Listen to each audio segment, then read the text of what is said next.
Israeli Defense Minister orders forces ready for Iran ops. The DC trip is Lieutenant General Aviv Kochavi's first, and is aimed mainly to present the Americans with intelligence Israeli sources say proves that Iran is cheating on the nuclear agreement.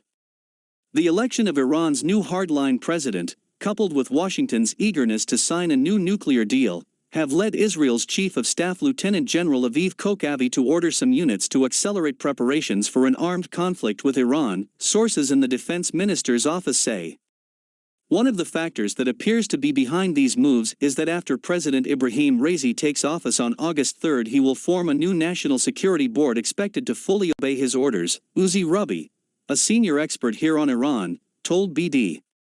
Raisi held his first official press conference since his election, during which he stressed that Iran's foreign relations would not depend on decisions made under the nuclear deal. Last week, the only nuclear power plant in Iran was shut down. Iranian authorities said technical problems forced the operations to be halted in Bushehr. The power plant supplies electricity to some of Iran's critical sites. Ron Ben Yishai, one of Israel's senior defense analysts, wrote in the Anet website that the chances that the U.S. and the powers will reach a reasonable compromise with Raisi on Iran's military nuclear program are slim, as is the case with the ballistic missiles Iran is developing and its regional subversion. Raisi is known as a supporter of the nuclear and missile program.